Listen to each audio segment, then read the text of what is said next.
oui. Alors donc, bon, je relève la petite fenêtre qui venait de se mettre devant. Ouais, voilà. Déjà, Allez, vas-y. déjà bonne année Aurélie et Oui, Tatiana. merci beaucoup également. Je te partage tous les vœux, la santé surtout. Oui, la santé, puis à toutes et à tous, bien sûr. Bien sûr. Donc, en ce qui me concerne, j'ai vécu cette expérience en janvier 68, exactement. Et j'avais 26 ans à l'époque, ne cherchez pas. Je vais sur mes 81.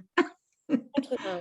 Eh bien, on a fait un bout de Ça, ça, chemin. ça fait une paire d'années, hein. Ça fait une paire Oui, d'années que je porte ça en moi. Oui, mais voilà, bon, je crois que c'est inscrit au fer rouge jusqu'à la fin de ma vie maintenant. Voilà, donc, comment ça s'est passé? J'avais un petit garçon de 22 mois et je venais de mettre au monde ma petite fille. Tout s'était bien passé, voilà. Et 3 semaines après donc l'accouchement, j'ai fait une très grosse hémorragie. J'ai eu une chance inouïe, inouïe. C'est parce que lorsque j'étais encore à la maternité, la sage-femme qui tenait la maternité la nuit m'a dit, vous savez, Madame Dron, vous perdez beaucoup trop de sang, c'est pas normal. mhm. Si votre médecin passe, et à ce moment-là, les docteurs faisaient encore, comme on dit, des visites de courtoisie, voilà. Et surtout, vous lui signalez. Donc, je lui ai signalé. Il m'a demandé si j'avais de la température, etc., etc. Je ne suis pas quelqu'un qui fait de la température, c'est très rare. Alors, il m'a dit, bon, on va encore attendre un petit peu. Et puis, voilà. Donc, je suis retournée chez moi. Une chance extraordinaire. Mon mari a pris 3 semaines de congé pour m'aider donc à la sortie de la maternité. Et la veille du jour où il devait retravailler, exactement la veille, j'ai fait une très, très, très grosse hémorragie. Donc, je me suis trouvée à l'hôpital. Donc, j'ai perdu beaucoup, beaucoup de temps parce que quand je suis arrivée, bon, je n'avais pas de billet d'entrée. On m'a mis d'un service dans un autre, etc. D'accord. On m'a mis d'un fauteuil roulant. On me demandait de pousser les portes à vantaux qui étaient devant moi. Je n'en avais plus la force, plus du D'accord. tout la force. Je me suis retournée par curiosité et malgré que j'avais un drap plié entre les jambes, on me suivait à la trace, pour dire quand même, hein. D'accord. Donc l'hémorragie était visible alors, tu nous dirais, Nicole. C'était visible, hein. Oui, oui, oui, mais dès D'accord. que, bon, oui, j'étais à la maison, donc je ne vais pas rentrer dans les détails, j'ai fait une grosse hémorragie. Mon mari a appelé tout de suite le docteur qui n'était pas là. Sa femme a dit, vite, vous l'emmenez à l'hôpital. Et on n'a eu que le temps que de me mettre un drap entre les jambes, quoi. Et malgré ça, là-bas, on me suivait à la trace. D'accord. Et quand on s'est occupé de moi, on m'a pris ma tension. J'avais 5 de tension. Donc, on m'a mis toute la nuit, les pieds surélevés, la tête plus bas que les pieds, bien sûr. Et puis, donc, on a dit que le lendemain, on viendrait me rechercher pour me mettre en salle d'opération, pour me faire un curetage, mais seulement quand ma tension se serait élevée. Quand j'ai eu 9 de tension, donc j'ai été conduite en salle d'opération, et là, on m'a fait un curetage, et pendant ce curetage, une seconde hémorragie s'est déclarée. J'ai Wow. su par la suite que l'utérus était perforé, etc. Et donc, et je suis descendue entre 2,5 et 3 tensions, quoi, Donc tout simplement. hémorragie, si je peux t'arrêter, hémorragie qui a été causée par la personne qui t'opérait ou on s'est aperçu qu'il y avait une deuxième hémorragie? Je ne sais pas. Moi, ce que je sais, c'était que pendant le curetage. Voilà. D'accord, d'accord. Donc seconde Voilà. hémorragie qui va te faire descendre subitement à 2 tensions. Donc on est vraiment Voilà. au plus bas Plus là. tard, plus tard, en discutant avec une infirmière, elle m'a dit, bah oui, entre 2 et 3, c'est la mort, quoi. C'est Voilà. la mort. D'accord. Voilà. Et moi, je me rappelle quand même, avant que le chirurgien ne s'occupe de moi, il était près de moi, il avait son masque bleu, etc. Déjà le bistouri à la main. J'avais 26 ans à l'époque. Mon Dieu, j'avais simplement, je ne voyais pas le danger de tout ça. Moi, j'avais simplement peur qu'on ne m'opère et que je ne sois pas assez endormie. Voilà, c'est tout. Et je lui avais dit au docteur, surtout si vous devez m'opérer, attendez bien que je sois endormie. Oui, mon petit, n'ayez pas peur, comptez. Et ça, je me rappelle avoir compté jusque 7. Oui. Puis après, je ne sais pas comment ça s'est passé, je n'ai pas eu le sentiment de sortir de mon corps. Pas du tout. Puis, comment? À l'époque, je ne savais même pas que ça pouvait exister, quoi. Je n'avais Oui, même oui, pas bien les sûr. mots pour dire tout ça. Mais je me suis trouvée au plafond. Alors, tout ce qui était moi je dirais maintenant mon être profond, mon essence, mon véritable moi était au plafond et je voyais de tous les côtés à la fois. Et donc, j'ai éprouvé un sentiment incroyable de me sentir exister, mais en dehors de mon corps. Pour D'accord. la première fois de ma vie, je prenais conscience que j'étais l'habitant de mon corps. Donc, Mon moi, ce c'est à n'est ce pas mon moment-là que corps. tu te sentais au mieux, en fait, comme si tu te découvrais, tu pourrais dire que c'est je me découvre finalement. Ah oui, oui, oui, mais j'étais très bien, je n'avais pas de mal. J'étais très surprise. C'était plutôt la surprise de me sentir vivre et je regardais mon corps comme si c'était un manteau qui était allongé sur le lit, quoi. C'était sur la table d'opération. Mon corps, je prenais conscience que c'était moi, mais c'était pas moi, tout simplement. C'était une enveloppe. Et je me suis regardée, donc sans être une beauté pour autant, quand on est jeune, on a quand même la jeunesse pour soi, quoi. Sûr. Et puis, il y avait mieux, mais il y avait plus mal aussi, quoi. Et donc, je me regarde, et je me suis dit, qu'est-ce que t'es moche, ma fille, Oh là qu'est-ce là. que t'es moche. Et pourtant, quand on a 25, 26 ans, pour une femme, la beauté, ça compte quand même, parce que bon, voilà, on aime bien être à son avantage. Mais là, ça n'avait plus aucune importance, mais aucune importance. Et puis, je me suis dit, j'avais des tuyaux qui m'entraient dans le nez, comme ça. Je n'étais pas cadavérique, j'étais grise, c'était affreux, quoi. Ah. Puis c'est tout. Donc, C'est tout. en fait, tu as pu observer d'en haut, en fait, ton corps, en fait, l'enveloppe corporelle dans laquelle on est, hein, parce que on Oui, pourrait dire ça. Tu as pu dans lequel observer, on est. tu as pu observer l'enveloppe corporelle dans laquelle tu étais sur cette table. Mais vraiment, Exactement. c'était clair, c'était quelque chose que tu pouvais voir qui était assez clair. Ah, mais oui, mais je me voyais comme je vois mon mari, comme je te Ah ouais, parle. Mais d'accord. oui, exactement, j'avais aucune différence. Et c'est là que je me suis dit que j'étais moche. Et puis là, c'est là que j'ai entendu le chirurgien qui disait donc aux infirmières qui étaient là, ou aux aides-soignantes, je ne sais pas, vite un flacon de sang. Vite un flacon de sang. Heureusement qu'on est à l'hôpital. Après, il y a eu vraiment un défilement avec les gens qui apportaient des flacons de sang, quoi, parce que bon. Et après, j'ai entendu que le chirurgien a dit, elle me pète entre les mains. Elle me D'accord. pète entre les mains. Et donc, mais je ne me suis pas attardée, c'est bizarre. Voilà. J'ai pensé à mon mari et à mon beau-père qui étaient dans la chambre quand on m'a emmenée de la chambre à la salle d'opération. Mon mari m'avait dit, t'en fais pas, tout va bien se passer. On t'attend dans la salle d'attente. Je me rappelle ça, je pense à eux, instantanément, je vais dans la salle d'attente. Et je ne savais même pas le chemin qu'il fallait que j'emprunte pour y aller, puisque dans ma vie, je n'avais jamais eu l'occasion d'aller à l'hôpital ni dans la salle d'attente. Donc, je ne savais D'accord. pas où se trouver. Mais Donc, je pense à eux, je suis près d'eux et je prends conscience de traverser les murs. Mais ça va tellement vite que c'est tout, ça s'est fait naturellement. Et dans la salle d'attente, plus tard, j'ai dit à mon mari, mais c'est bizarre parce que c'était une salle d'attente où il n'y avait pas de siège, il n'y avait pas de chaise, ni rien du tout. Et c'est vrai que j'ai pensé à ce moment-là, c'est bizarre, ça c'est peut-être un jour de grand nettoyage, enfin, ou alors de travaux, mais ça n'avait pas l'air. Mon mari me l'a confirmé plus tard.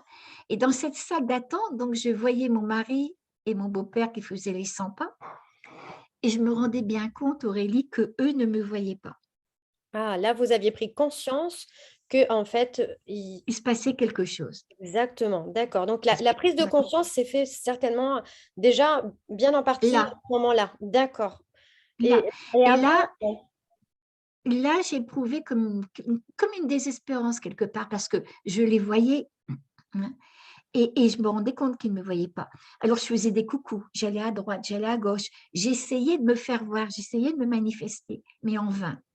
Et depuis, je pense toujours que euh, ça doit être terrible pour les personnes qui sont définitivement mortes ouais. et qui veulent se manifester aux personnes qu'elles ont laissées, aux personnes qu'elles aiment, qui veulent se manifester et que les autres sont convaincus que c'est terminé, Mhm. qu'on ne les verra plus jamais, que Ouais. ces personnes-là, bon, elles vont le petit verre dans la terre, etc. On fait une croix et c'est tout, quoi. Mhm. C'est quelque part, c'est comme si on les faisait mourir 2 fois. J'aime beaucoup ce que tu dis. C'est vrai que ça me fait beaucoup de Oui, frissons parce que Effectivement, c'est mourir 2 fois. Ça doit être très difficile, le Oui, lorsqu'on est derrière. Donc tu as pu vivre cette expérience et te dire, je pense que, oh, je suis oubliée, ça y est, je on doit le sentir comme voilà. ça certainement. On m'a oubliée quoi, je n'existe Oui, plus. oui, oui, mais oui, Ouais, mais c'est désespérant. Et ouais. là, donc je voyais mon mari et mon mari donc faisait les 100 pas et puis il n'avait pas l'air très affecté que je sois comme ça opérée, etc. D'ailleurs, plus tard, je lui ai reproché et souvent il m'accompagne quand je vais témoigner. Bon, maintenant, ça devient plus aléatoire, bien sûr, et quand il m'accompagne et qu'il entend ça, il me dit dire que je vais en avoir toute ma vie à entendre ça. Alors, mais d'un autre côté, il me dit oui, c'est vrai. Je ne me faisais pas de mauvais sang. Premièrement, il n'avait qu'une trentaine d'années. J'étais rentrée pour un curetage. C'était pas une opération importante. Il attendait tout Oui. simplement. Mmh mh. Il attendait que que ça soit terminé. Alors donc, je savais déjà tout ce que j'étais. Je ne peux pas dire que j'étais dans le cœur physique de mon mari. Non, c'est pas ça que je veux dire. Je veux dire que j'étais en lui. En lui, J'étais d'accord. et je savais tout ce qu'il pensait et je savais ce qu'il était en tant qu'être humain, en tant qu'essence quelque part. Mmh mh. Quelle était sa valeur d'être? C'était plus profond, on va dire. C'était, Oui, ça oui, dépassait, tout ce qui se passe là, dans cette enveloppe corporelle, dans la tête. On n'est plus dans l'intellectuel, on dépasse tout ça, quoi. On est oui vraiment et puis bon, quand on rencontre quelqu'un, on se dit: «Bon, ça a l'air d'être une personne bien» et cetera, mais ça reste extérieur. Tandis que là, je savais vraiment qui il était. oh, très bien. Alors j'ai vu aussi mon beau-père. Bon, il faut savoir que mes beaux-parents avaient perdu un fils aîné à l'âge de 25 ans. Il était décédé suite à une noyade. Il avait voulu sauver un camarade qui se noyait, puis tous les 2 y sont restés. Donc c'était un drame dans la vie de mes beaux-parents. Mon mari avait 14 ans à l'époque. Plus tard, quand j'ai rencontré mon mari, qu'on s'est fiancés et tout, je me rendais compte que mes beaux-parents m'aimaient bien. Bon ça, voilà. Mais je sentais que j'étais quand même celle qui venait leur prendre le seul enfant qui leur restait quelque part, Oui. parce qu'ils avaient mis toute leur affection sur mon mari. Je suis maman, je comprends parfaitement, mais ça a été quelquefois difficile à vivre parce que c'était étouffant, quoi. Et à ce moment-là, je me disais, ils me disent qu'ils m'aiment bien, mais peut-être qu'ils ne m'aiment que suivant ma capacité de rendre leur fils heureux, quoi, tout simplement. Oui. Quelque part, ça me faisait de la peine. Et là, j'étais dans le cœur de mon beau-père. Waouh! Et c'est oui, et c'est vrai que contrairement à mon mari, lui se faisait beaucoup de soucis, tout simplement parce il était plus âgé, il avait une soixantaine d'années, il avait plus d'expérience. Il Mmh. avait peur qu'il m'arrive quelque chose de grave et que mes enfants soient orphelins, que mon mari enfin bref, il Ouais. avait peur de tout ça. Voilà. Dire que sa conscience Puis allait il allait beaucoup plus loin, en tous les cas, c'est comme si oui, il anticipait déjà les choses qui pouvaient se passer. voilà. Vision était beaucoup plus large. Votre mari avait peut-être, pour lui, c'était quelque chose de simple et ça s'arrêtait là, Oui, alors oui, oui. l'expérience de Il votre était plus jeune. était plus large. Il avait peut-être plus conscience de certaines choses aussi, quoi. Bah oui, oui, oui, il avait plus vécu, donc évidemment, il avait plus conscience. Et puis en même temps, je me rendais compte que derrière les apparences, il m'aimait beaucoup. Et puis donc, à un certain moment, j'ai voulu rassurer mon beau-père. J'ai mis ma main dans le corps dans lequel j'étais, pas mon vrai corps en chair et en os, hein, voilà. Et j'ai mis ma main sur son épaule et j'ai vu ma main qui traversait son corps. Et Et là, là, je me suis dit: «Qu'est-ce qui t'arrive, ma fille?» quelle a été votre réaction, justement, lorsque votre main a traversé l'épaule de votre beau-père? Ça a fait quoi comme réaction? Ben voilà, ça, bon, je n'ai pas senti de résistance, rien du tout. Et c'est pour ça que je me suis dit: «Mais qu'est-ce qui t'arrive, quoi?» D'accord. C'était nouveau, c'était nouveau. Mais pas plus que ça. Ce qui est bizarre, c'est pas plus que ça. Ça vous a pas dérangé plus que ça. J'ai Pas quelqu'un qui plus me que ça. demande quel était votre sentiment, au moment où vous êtes sortis de votre corps. Vous savez, vous avez pris conscience dans cette salle d'attente qu'il y avait Oui. vraiment quelque chose qui se passait. Est-ce que vous avez eu peur ou pas du tout? Non. Aucune peur, aucune émotion? Non, non, non, non. C'est ce qui est vraiment étrange quand on y réfléchit après. les choses se font, ça se fait. Et je n'avais pas peur, voilà, non, j'étais spectatrice de ce qui arrivait, mais ni plus ni moins. D'accord. Avant l'épisode de la rentrée dans le tunnel et dans la lumière, puisque j'ai un peu de temps, je trouve que c'est important de le dire, Bien sûr. c'est que la veille de mon opération, donc quand je suis partie à l'hôpital, j'ai ma belle-mère qui habitait pas très loin de chez moi. Donc, je lui ai confié mon petit garçon qui avait 22 mois. Et puis, je lui ai dit, vous savez, maman, si je ne suis pas rentrée demain, parce que moi, vous savez, à 26 ans, j'étais persuadée que je faisais un petit alerte. C'est tout, quoi. Je lui ai dit, si je ne suis pas rentrée avant demain, surtout donnez-lui bien son repas de midi, quoi, donc son déjeuner, non pas à midi, mais à 11h30. Parce que j'avais remarqué que mon petit garçon, à midi, eh bien, il avait plus de mal à prendre son repas parce qu'il était déjà fatigué. Pour lui, c'était la sieste. Les enfants, ils ont des horaires, hein, ils ont des cycles comme ça. Et au départ, c'est un petit peu aux parents, on s'habitue, puis après, on les habitue à nous. Mais en entendant, c'était comme ça. Et j'avais remarqué qu'à 11h30, il mangeait de bon appétit. Alors, ma belle-mère m'avait dit, mais oui, ma fille, ne vous en faites pas, vous savez bien que je le soignerai bien. Puis c'était une bonne maman, une bonne grand-mère.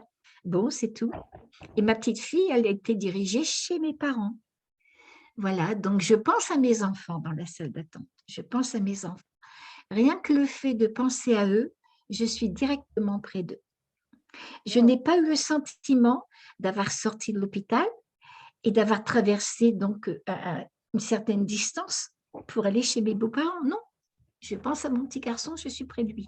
Donc, je me trouve dans la maison de mes beaux-parents, mon petit garçon. Donc, je suis rentrée en salle d'opération, il était 12h30. Mhm. Donc, je ne sais pas combien de temps après, mais donc je suis dans la cuisine de mes beaux-parents. Mon petit garçon est en chaise haute. Ma belle-mère est en train de lui donner à manger. Et puis, il était fatigué, sa tête tombait presque dans son assiette, quoi. Et je n'ai pas pu m'empêcher de me dire, mais je lui ai dit pourtant hier. Ah. Et oui, c'est vrai, midi et demi, et vous lui avez dit à 11h30 de Oui, faire je lui ai attention dit, à son horloge mais, biologique. mais sans aucune méchanceté, sans rien du tout, parce que je sais très bien que la matinée, elle avait été bouleversée par tous les allées et venues de ma part, quoi. Mais j'ai pensé, mais je lui avais dit, je pense à ma petite fille qui devait être chez papa et maman. Je me trouve chez mes parents qui avaient déménagé 8 jours avant. On était au mois de janvier, il faisait très, très froid. Ils avaient déménagé dans une grande maison qui n'arrivait pas à chauffer. Et maman s'était fait beaucoup de soucis parce que pour un petit bébé comme ça, ne pas avoir assez chaud. Et donc, finalement, la petite avait été confiée à une tante de mon mari. Et puis, maman, donc, elle faisait tout ce qu'une maman pouvait faire, la lessive, le repas, mon mari, etc. Enfin, bref. Et ce qui est important de dire, c'est que le matin même, mon mari lui avait apporté le drap. Je m'excuse pour des choses, mais c'est important. Le drap que j'avais entre mes jambes, quoi, Oui. et que maman avait plusieurs fois mis dans l'eau, etc., pour le laver. Et quand je suis arrivée, maman était en train de dire à papa, mon Dieu, mon Dieu, mon Dieu, dans quel état elle doit être, Nicole, elle s'est vidée complètement. Oui. Oui. Et mon père disait, vite, j'avais encore un petit frère de 11 ans à l'époque, vite, on va conduire donc mon petit frère à l'école pour être là quand elle se réveillera. Et donc ça, c'est quelque chose que vous aviez vu lorsque vous étiez Et hors de votre corps. Ça fait beaucoup, lorsque, beaucoup d'éléments, en fait. Ça fait beaucoup de choses. oui, Vous aviez vécu beaucoup de choses très oui, mais rapidement. ça reste encore, Hmm. Aurélie, ça reste encore au niveau de la terre, là. Ouais, d'accord. Ça reste encore au niveau de la terre. C'est Et plus tard, quand j'en ai parlé à mes parents, c'était vrai, ils ont dit ça. J'ai pu avoir une confirmation, ils ont dit ça. Puis après, je ne sais plus comment ça s'est passé, mais je me suis trouvée dans un abîme de ténèbres, de silence. Ça n'a rien à voir avec ce qu'on peut ressentir quand on est dans une chambre, par exemple, qu'on a bien fermé les volets, qu'il n'y Mhm. a aucun ray de lumière qui passe. On est vraiment seul dans le noir. Mais là, c'était des ténèbres à l'échelle universelle. Waouh. Et on le sent. Et j'aurais tout donné pour entendre un son ou pour voir quelque chose. Et c'est là que je me suis dit, ça y est, ma fille, tu es morte. Pas avant, c'est là. D'accord. Et puis moi, non, j'étais pas morte parce que, à la limite, j'étais plus consciente et je dirais même 1000 fois plus intelligente que je ne puis l'être maintenant. Ça n'avait rien à voir. Et j'avais ce sentiment, ça y est.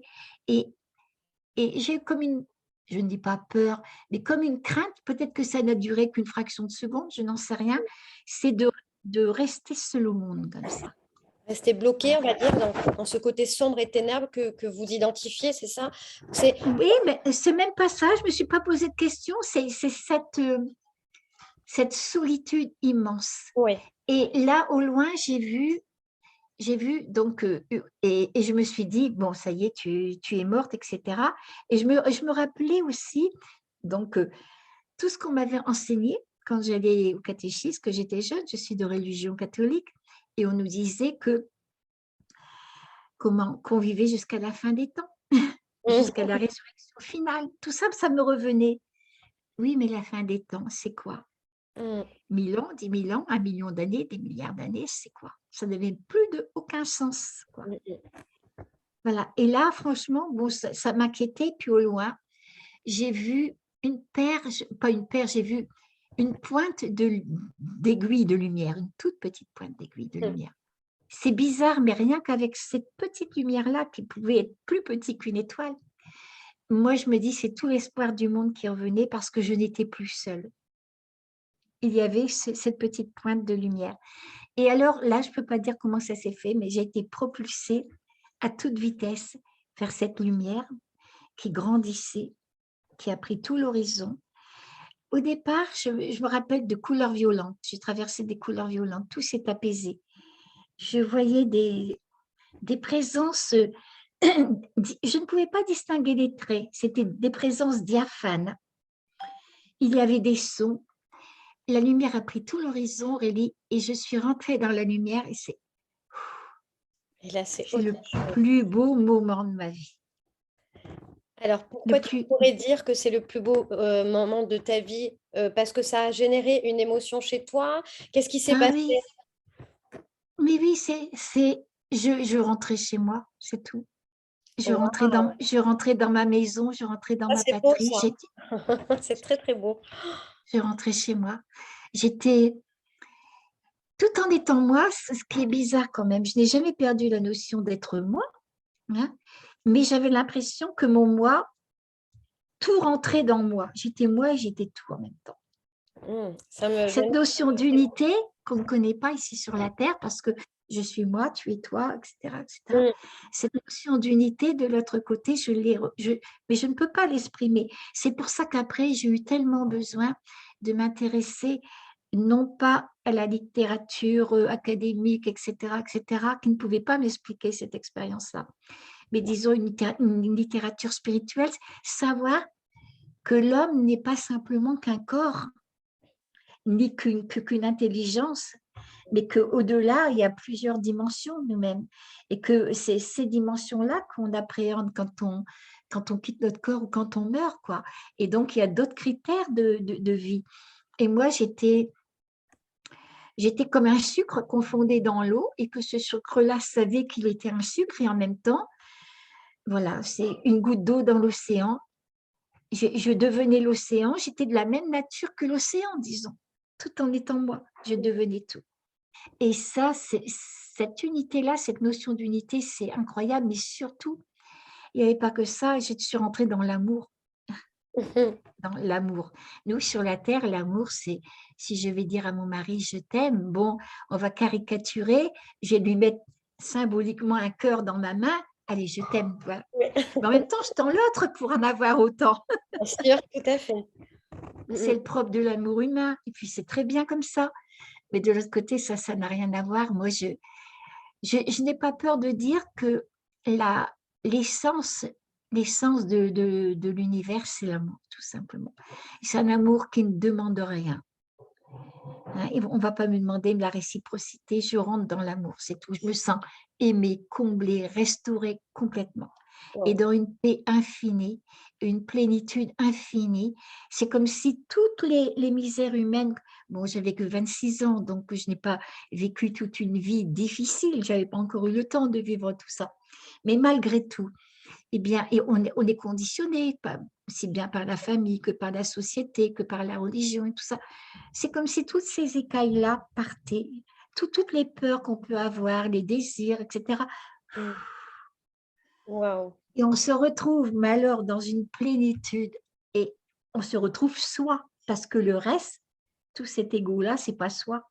On est tellement identifié à ce qu'on voudrait paraître, à des désirs, à des peurs. On est identifié à tout ça, on croit que c'est nous. Puis d'un seul coup, c'est comme si on sort la tête de l'eau. Ah, Hmm.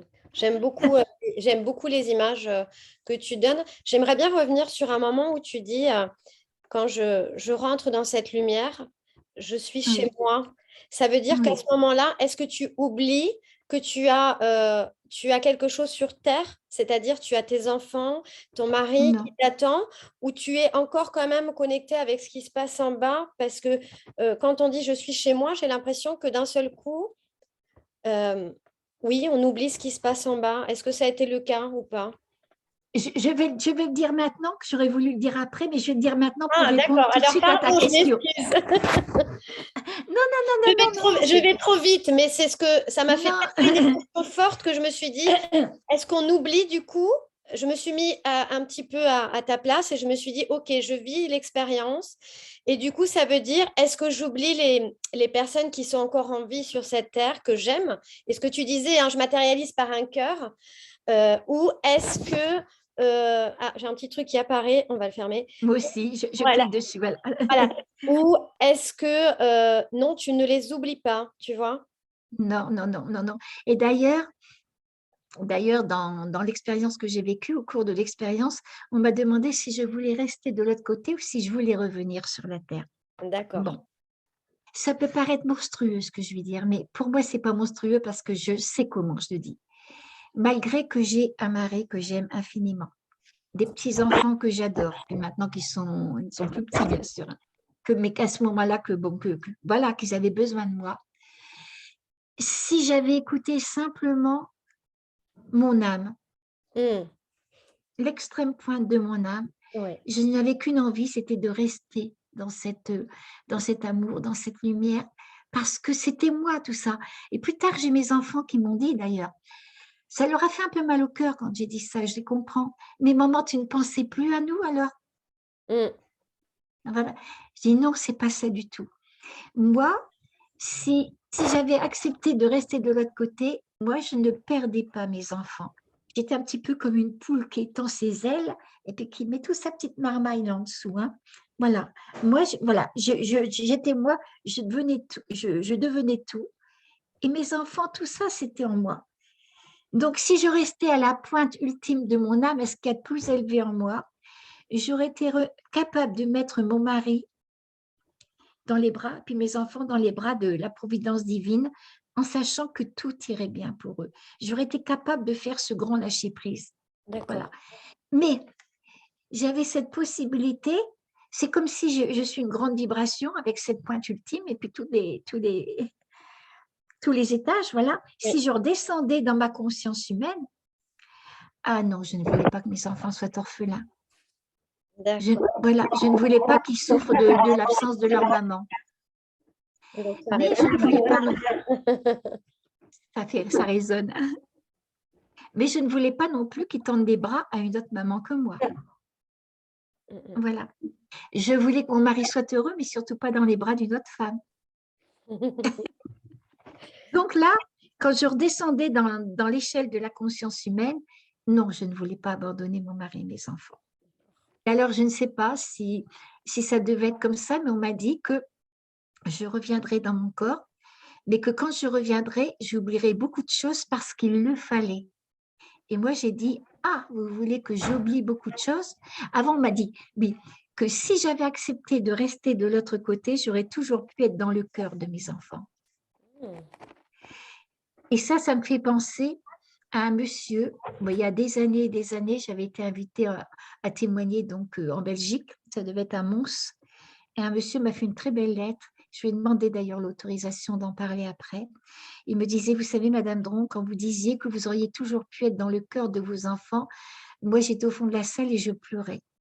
Je pleurais, il me dit, parce que j'ai récemment perdu mon épouse. J'ai encore une petite fille de 11 ans à la maison. Il me dit, et quand sa maman était dans les hôpitaux, elle faisait souvent des hôpitaux, des séjours dans les hôpitaux, et quand elle revenait, souvent, ma petite fille, la nuit, elle venait se blottir entre nous deux pour faire un grand câlin à sa maman. parce qu'elle avait peur un jour de ne plus voir maman. Et un mois, donc la maman part, et un mois après, le papa dit à sa petite fille, mais je ne te comprends pas, Aline, maman n'est plus là, mais tu ne pleures même pas, tu ne t'ennuies pas après maman. Et la petite fille de dire, non, je ne m'ennuie pas après maman parce que je suis remplie de maman. J'en ai eu la chair de poule. Alors il m'a dit, je comprends très bien ce que vous dites parce que, eh bien, sa maman, elle était dans son cœur, quoi, tout simplement. Et moi, on m'a dit que quand je reviendrai, j'oublierai beaucoup de choses parce qu'il le fallait.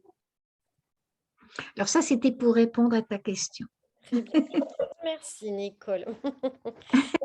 Du coup, je t'ai Mais coupé, donc je vais te laisser continuer parce qu'aussi on a du temps. J'ai oublié de te dire qu'on a du temps d'enregistrement et que, oui, il est limité. Donc, je vais te laisser quand même finir d'expliquer un peu et après, on continuera, même si on n'enregistre pas, avec quelques questions parce que j'avais fait quelques questions et puis je les mettrai quand même sur ma oui, page. je vais essayer d'être très, voilà. Et donc, je me trouve dans cette lumière, dans cet amour incroyable. Et là, je vois des êtres alors, dans un très, très beau jardin. J'étais dans un très beau jardin. Ce qui est formidable, c'était que si je voyais un brin d'herbe, c'est une merveille parce que je voyais la vie à l'intérieur. Il y avait d'autres fleurs, il y avait d'autres couleurs. Je me suis assise près d'un ruisseau.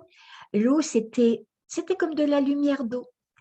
Et j'avais le sentiment de ne pas être plus importante qu'un brin d'herbe, qu'une fleur, qu'une note de musique, parce que j'étais la vie, tout simplement, quoi. Et là, j'ai vu des êtres qui sont venus vers moi.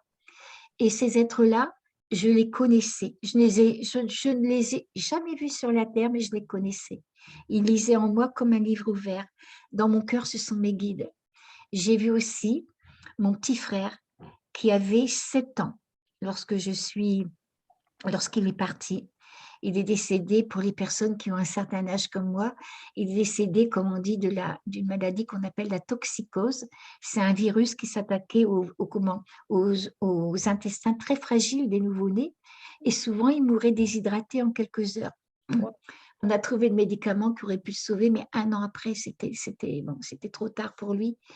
Et donc, je l'adorais, ce petit garçon-là. Et puis là, donc, je vois un jeune homme resplendissant de lumière qui vient vers moi et je sais que c'est mon petit frère. Je sais que c'est. Alors, il y a des gens qui m'ont déjà dit, avec raison d'ailleurs, comment vous pouvez être sûre de ça, Madame Dron? Il y a une grande différence entre les traits d'un petit poupon, quoi, d'un petit bébé, et puis d'un jeune homme, quoi. Quelquefois, il n'y a même plus de ressemblance. Si, je sais. Je dis tout le temps, je pourrais avoir la terre entière contre moi. Tout le monde a le droit de douter. Ça m'est égal, mais complètement, parce que moi, je sais. Et là, je me suis trouvée dans ses bras. Il était solide. Et moi aussi. Il était solide. Voilà. Et alors, je lui ai parlé, mais c'est même pas parler. C'est plus aussi que de la télépathie. Pour moi, la télépathie, c'est émettre une pensée, voilà, recevoir, etc. Mais là, c'était comme si je devenais lui et qu'il devenait moi. C'est une communion d'osmose totale, aussi bien par les pensées que les sentiments, que les émotions. Voilà. Tout ce qu'il pouvait éprouver, ça arrivait en moi et vice-versa. C'était la méthode de communication. Et donc, je ne peux pas dire autrement que de dire, je lui ai dit, mais si papa et maman pouvaient te voir, c'était très dur. Qu'est-ce qu'il serait heureux? Et là, il m'a dit qu'il nous avait toujours guidés, toujours aimés, toujours suivis. Et je comprenais que l'amour qu'il éprouvait pour nous, c'était aux dimensions de l'univers, quoi. C'est pas un petit amour égoïste comme on éprouve sur la terre, où il y a beaucoup de passion, de désir, même de jalousie, voilà, quoi, de possessivité. Hein. Là, non, il nous aimait pour nous. J'ai vu le frère de mon mari qui était décédé donc à 25 ans à la suite d'une noyade, alors que mon mari avait 14 ans. Et je ne le connaissais que sur photo, bien sûr. Il est venu devant moi et puis il m'a montré toutes les circonstances de son décès, enfin, etc. On m'a montré et en 45 secondes, j'ai vécu des millénaires. 45 Je me secondes. rappelle, 45 secondes, exactement. Mais c'est très court. oui, parce que, oui, j'ai oublié de dire ça. C'est qu'un mois après donc cette expérience, mon opération, à ma première sortie, je vais donc dans un magasin, une jeune femme derrière moi m'appelle, elle me dit: «Bonjour la petite ressuscitée». On m'appelait comme ça à l'hôpital. Alors bien sûr, je lui dis: Madame, bonjour madame, mademoiselle, excusez-moi, je ne vous connais pas». Elle me dit: «Oui, bien sûr, je suis infirmière, j'ai assisté à votre opération. Dites donc, qu'est-ce que vous nous avez fait peur?» Alors donc, j'en ai profité pour lui demander tout ce qui s'était passé parce que le chirurgien avait dit à mon mari que quand il était venu le voir dans la salle d'attente que je revenais de loin, que tout danger semblait écarté, mais qu'il fallait être très, très vigilante avec moi pendant une dizaine de jours, quoi. Voilà, c'est tout ce qu'on avait su. Et elle, et ça n'empêchait pas qu'on m'appelait la petite ressuscitée, que j'avais pratiquement tout le temps quelqu'un à côté de moi. Et là, donc, elle me dit: «Vous savez», alors je lui demande: «Qu'est-ce qui s'est passé?» Elle me dit: «J'ai pas trop le droit de vous le dire en tant qu'infirmière, mais», j'ai dit: «Vous savez, je sais que je reviens de l'autre côté». Voilà. Elle me dit: «Mais puisque vous le savez, oui, vous avez été cliniquement morte». Alors c'est là que je lui ai demandé: «Pendant combien de temps?» Elle m'a dit 45 secondes avec électrocardiogramme plat. Et c'est là qu'elle m'a confirmé ce que j'avais entendu. J'avais entendu le chirurgien qui a dit: «Elle me pète entre les mains». Et je ne sais plus exactement les mots qu'elle a employés. C'était: «Elle me pète entre les mains» ou «Elle me claque dans les mains». On ne doit pas chipoter pour une idée qui est la même, quoi. Hein, Tout à voilà. fait. Donc, Alors donc, voilà. je te laisse continuer. Alors, oui, alors j'essaie de savoir où j'en étais. Donc, on a parlé de ces 45 secondes, tu étais avec ton frère et que tu as, et je disais que tu pouvais visualiser tout ça en très peu de temps et que du coup, on t'avait donné plein d'informations. Ah oui, oui, oui, oui, voilà, maintenant je me retrouve. Je disais qu'en 45 secondes, j'ai vécu des millénaires parce que on me montrait, si tu sais pas, on me montrait que c'est comme si c'était le début de la Terre, l'évolution de la Terre. Je me rappelle, c'était très vite, mais je me rappelle avoir vu des géants. On m'a parlé des civilisations disparues, dont l'Atlantide. Ça m'intéressait pas du tout à ce moment-là, mais pas Mmh. du tout. Moi, je n'avais que 26 ans, j'avais l'Atlantide. On me disait, et ça par contre, c'est inscrit au fer rouge en moi, on me disait que Dieu était la force, la vie et le mouvement, que tout ce qui allait dans le sens de l'unité, que c'était bien, qu'il y avait la vie partout dans l'univers et il faudra être ouvert à la possibilité de rencontres avec d'autres humanités. Que quand je mourrai, on ne me demandera pas de quelle religion, de quelle race, de quelle philosophie je fais partie, simplement comment j'ai aimé, qu'est-ce que j'ai fait pour les autres. Parce que seule la qualité d'être d'un individu est importante. Très beau. Voilà. On m'a montré ce que je voyais ma vie continuer, donc sur la terre. Je voyais ma vie. J'ai vu à un certain moment que mes beaux-parents et ma grand-mère, qui avaient à peu près le même âge, à 3 ans près, hein, je les voyais partir tous les 3 presque en même temps. Plus tard, bien plus tard après, j'ai dit à mon mari: «Tu sais, je ne sais pas qui partira le premier, le deuxième et le troisième. L'ordre, je l'avais oublié, mais je sais qu'il y en a 2 qui risquent de mourir à 3 semaines d'intervalle». Le 27 janvier, donc j'ai vécu cette expérience en 1968. Le 27 janvier 81, un mardi, mon beau-père nous quittait. Le 17 février de la même année, un mardi, 3 semaines après, pile, ma grand-mère nous quittait. Et à la Ouais, fin de la même année, c'était ma belle-mère. 3 décès donc, ce qui confirme ce que tu as, reçu en Oui, haut. D'accord. oui, oui. Mon mari m'a avoué plus tard que lui, bon, il m'a toujours dit: «Je ne pouvais pas douter de ton expérience parce que je sais bien que tu ne pouvais pas mentir là-dessus». Mais quand même, il a eu besoin de choses concrètes comme ça pour se dire: «Ben oui, Nicole, c'est arrivé, quoi». Mmh mh. Voilà. Oui, il avait Et besoin d'être j'ai rassuré quoi, par quelque chose qui se de passait là, concret. ici, dans voilà, de concret, hein, c'est exactement ça, oui. Oui, je peux comprendre. Mmh. Souvent les hommes, sont beaucoup plus, terre à terre, nous on a beaucoup plus l'esprit ouvert, on est sur ce côté, intuitif. Oui, nous les femmes, on ressent, et Mmh. on m'a montré aussi, donc, et on est en plein dedans maintenant. Vous Tu vois Aurélie, j'ai l'impression que l'expérience que j'ai vécue donc en 1968, elle est faite pour être diffusée maintenant surtout. Parce qu'en 1968, je voyais le futur de l'humanité. Il n'y avait pas de chômage. On me montrait un chômage qui s'étendrait sur le monde entier et une peste, une maladie, une peste. Waouh. On ne me disait pas, plusieurs personnes m'ont demandé, bien sûr, déjà au moment du sida. Madame Dron, est-ce que vous ne croyez pas que cette peste-là, c'est le sida? Moi, je répète, et on me demande maintenant pour le Covid, quoi, le Oui, Covid-19. Je n'en sais rien. On ne m'a pas donné de nom hein, de oui, ce fléau-là, mais c'était quelque chose qui s'étendait partout. Alors, on me montrait donc cette peste qui s'étendait partout. Et puis, je voyais des tremblements de terre, des éruptions volcaniques, je voyais des bouleversements, mais alors euh, terrestres, climatiques, incroyables, à une très, très grande échelle et très violente. Et surtout, ce qui m'a fait peur, je n'ai pas peur de le dire, c'est que je voyais la montée d'une violence inouïe. d'accord. La violence, tu veux dire humaine? Tu parlerais de Oui, la violence humaine. Donc, c'est un oui, petit peu, j'ai envie de mettre une parenthèse là-dessus, mais c'est un petit peu, on va sortir du contexte de ce que tu nous dis, mais de ce que on t'a envoyé comme message, c'est quand même un peu ce qu'on traverse. Tu es d'accord avec moi que mais oui, depuis 2 ans, on a démarré par ce contexte Covid qui amène les gens à une violence physique, une violence ah oui, verbale. oui, Ça s'agit on, dans tous on- les on- sens. on a oublié.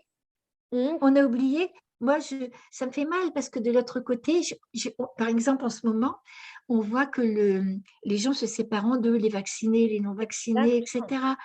Bon, de l'autre côté, on est tous un. On est dans l'amour, on est dans l'amour et le respect Mhm. des uns des autres. Mhm. Là, dans l'expérience que j'ai vécue, je voyais l'humanité se séparer en deux. Ouais. Des personnes qui, j'aime pas parler un petit peu, ça fait infantile, mais je ne peux pas le dire autrement. Les personnes qui sont nobles, qui sont bonnes, elles seront encore plus nobles et meilleures encore. Elles rayonneront de tout ce que ça peut être les vraies qualités d'un homme et d'une femme, vraiment. Oui. Puis il y a des personnes rustres qui deviendront plus bestiales.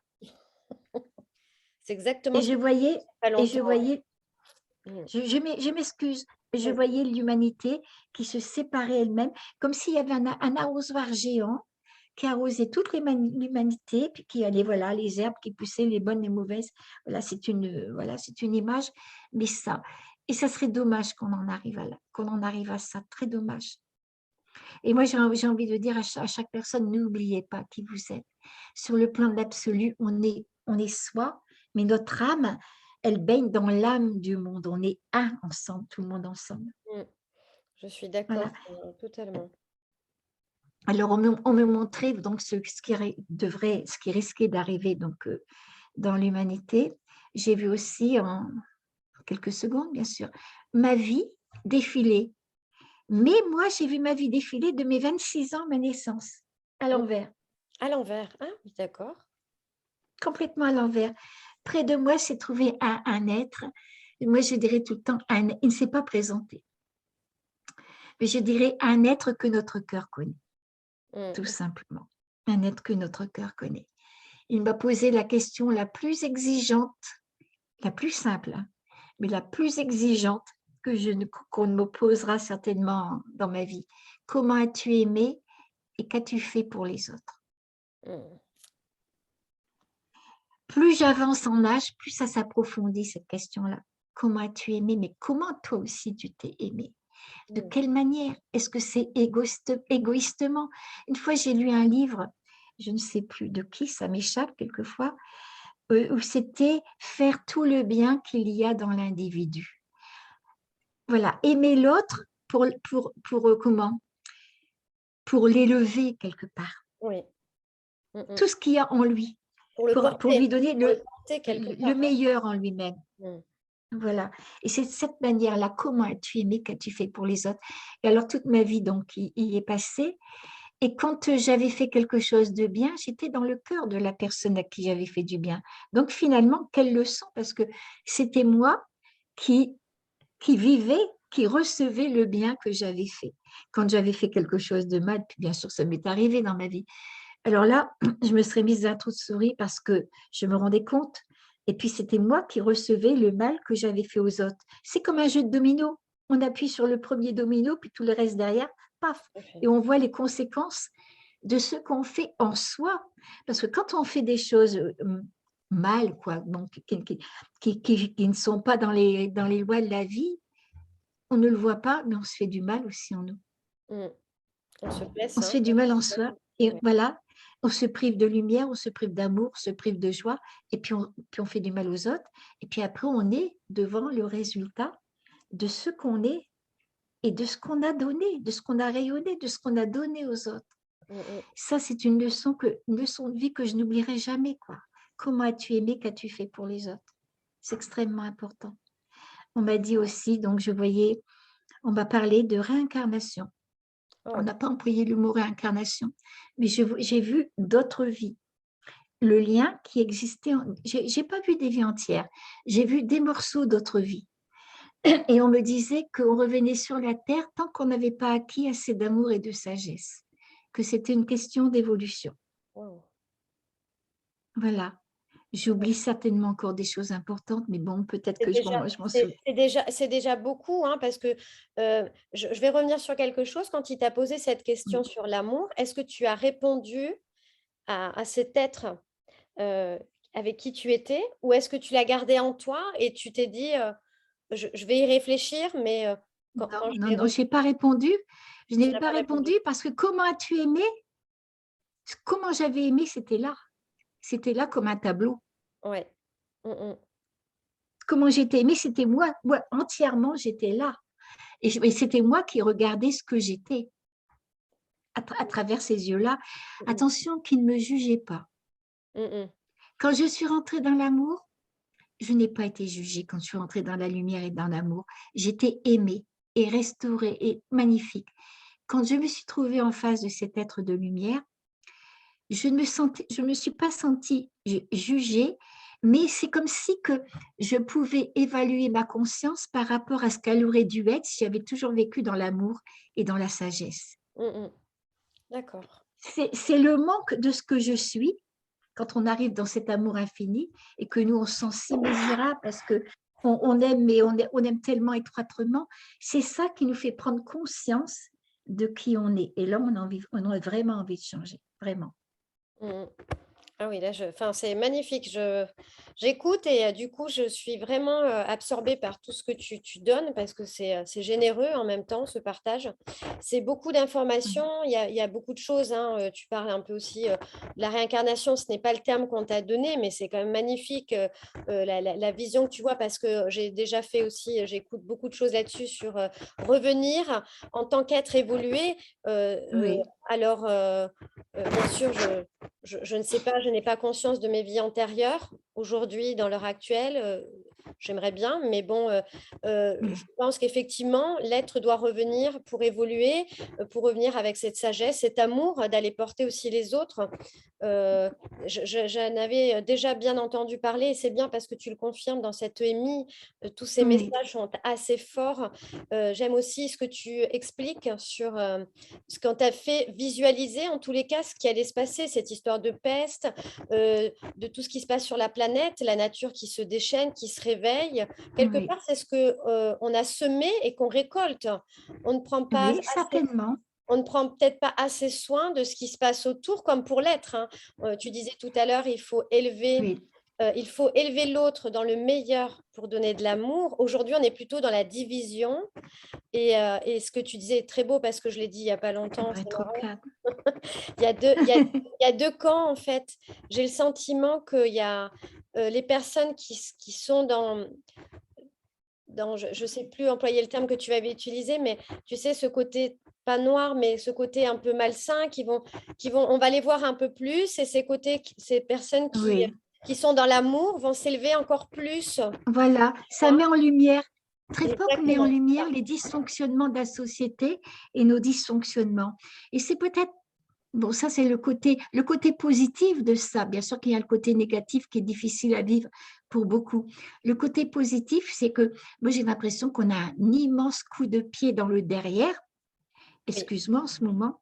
tout à On a un fait. immense coup de pied dans le derrière pour nous faire rentrer dans les rails parce que depuis peut-être 20 ans, surtout depuis, oui, ces dernières années, eh bien, on ne vit que pour acheter.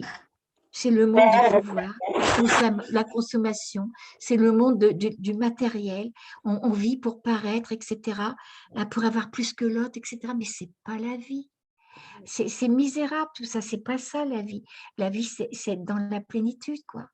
Et pour en revenir aussi au point de vue de la réincarnation, je suis très nuancée par rapport à ça, parce que j'arrive pas à l'expliquer non plus. Au niveau de l'absolu, j'ai même pas conscience. Il n'y a peut-être même pas de réincarnation. C'est pour ça que tout le monde, je crois, a raison. Au niveau de l'absolu, il n'y a que la vie. Il n'y a ni temps ni espace. Oui. Il n'y a que la vie. Et nous, on rentre dans notre vie terrestre où il y a un avant, on rentre dans le monde à 3 dimensions, où il y a un avant, il y a un après, quoi. Alors donc, quelquefois, j'essayais d'expliquer ça à mes enfants quand ils étaient beaucoup, beaucoup plus jeunes. Je leur disais, ben, imaginez, vous découvrez une petite source. Voilà, la source devient un cours d'eau, une petite rivière qui, 15 kilomètres après, se jette dans la mer. Si vous marchez au bord des berges de ce petit ruisseau pour aller à la mer, il vous faudrait un certain temps. Combien, je ne sais pas, mais un certain temps. Un avion qui est au-dessus, il voit à la fois le ruisseau, non, la source, le ruisseau et la mer. Oui. Il voit ça comme ça. Donc, c'est pas du tout, voilà. Et moi, je suis persuadée que au-dessus de toutes les dimensions, quand il n'y a plus de temps, tout ça, tout se fait en même temps. Je me pose la question aussi, une partie de moi est certainement dans mon corps en ce moment. Bon, bien sûr qu'elle est dans mon corps. Mais peut-être qu'une autre dimension de moi Vie ailleurs. vit sur un autre plan, quelque D'accord. chose d'autre. Oui, oui, oui. Donc, quelque part, c'est simple et complexe à la fois. Je viens Et c'est pour ça qu'il ne faut pas se disputer pour des concepts de, je ne suis pas pour la réincarnation, je suis pour la réincarnation. Qu'importe, de toute façon, j'aime bien, moi, la réflexion que le père François Brune disait, et le père François Brune est décédé depuis 2 ans, et j'aimais bien ce qu'il disait. Ce qui importe, c'est de sanctifier la part d'humanité qu'on a en nous. Voilà, c'est tout.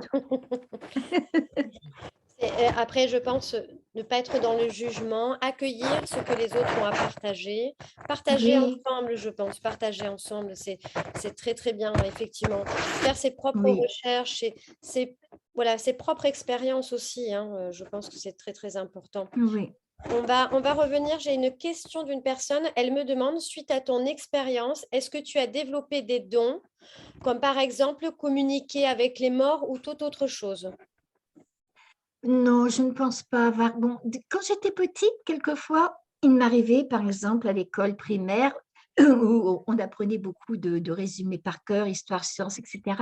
La maîtresse disait Daniel, à ton tour, et moi, j'étais déjà debout avant qu'elle ne m'appelle par mon prénom. Je pense que peut-être j'ai quelques prédispositions, peut-être, mais je crois que tout le monde, on en a aussi. Ouais. Et ce qui m'arrive quelquefois, c'est d'avoir des rêves prémonitoires. Voilà. Oui, des rêves prémonitoires, mais sans être médium pour autant. Je n'ai pas la capacité de dire en voyant une personne, non. Mais quelquefois, quand il le faut, très rarement, je sens qui est la personne, D'accord. sans savoir si elle est mariée, qu'elle a des enfants, etc., etc. Mais je sens qui est la personne. Mais c'est encore très rare, ça. Non, je n'ai pas de don particulier, Oui. sauf peut-être ce ressenti-là, oui. On va dire que peut-être que ton ressenti, tu es peut-être plus à l'écoute de son ressenti, ce qu'on possède tous, hein, on a tous cette capacité à ressentir Oui, les gens, à avoir cette petite voix qui nous connecte avec l'autre. On va dire que peut-être que oui, c'est ça t'a ça. mis plus à l'écoute. Cette expérience t'a mis peut-être plus à l'écoute de Voilà, ce ressenti, hein. Je pense que comme toute personne, oui. quand on vit des expériences fortes, des traumatismes, eh bien, je pense qu'on ressort avec cette spiritualité qui est beaucoup plus présente. C'est ce que je pense, hein. Mon mari me dit que j'ai la capacité de ressentir ce que les gens, s'ils sont heureux, s'ils sont malheureux. Bon. Et il est très étonné, c'est que après cette expérience, quand je lis par exemple des livres sacrés ou de spiritualité, alors que lui, pour lui, c'est quelque chose d'hermétique, quoi. Et c'est vrai que c'est comme si je lisais entre les lignes. Peut-être que ça vient aussi de cette expérience. Ce que je voudrais surtout dire aussi, ne pas oublier, c'est qu'on me disait dans mon expérience, je situe mon expérience au-delà de toute religion, Très important de le dire. tout en étant le cœur de chaque religion. Très Je bien. dis tout en notant le cœur de chaque religion. Quand c'est une religion qui est issue de l'amour, bien sûr. Voilà. Mais on me disait que, alors, on peut me dire, vous dites que votre expérience est au-delà parce que c'est une expérience universelle. Et puis, on me disait malgré tout que le Christ allait revenir sur la terre et que c'était imminent. On m'avait dit que Dieu était la force, le mouvement et la vie. Et le Christ, on me disait que le Christ n'appartenait à aucune religion, puisqu'il était la plénitude de Dieu dans tout ce qui existe. D'accord.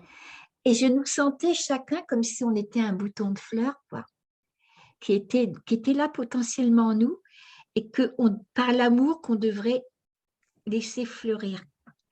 Et je ne sais pas si c'est un être qui viendra en tant que dimension Christ, ou si c'est simplement son esprit, ou si on sera tous adombrés, inondés de ça, je ne sais pas. Mais j'ai pleuré parce que je me suis rendu compte que la seule chose qui nous était demandée, c'est pas d'avoir une belle voiture, d'aller faire des vacances, et que ça, j'ai rien compris, mais c'est pas ça qui nous est demandé. C'est de vivre consciemment dans l'amour et dans la fraternité. Pas simplement dans les églises ou dans les autres confessions religieuses, et puis comment d'être là tous les dimanches, tous les dogmes, les rituels, etc., qui ont peut-être une utilité, je ne dis pas le contraire, mais ça ne suffit pas. Ce qu'il faut, c'est le vivre tous les jours.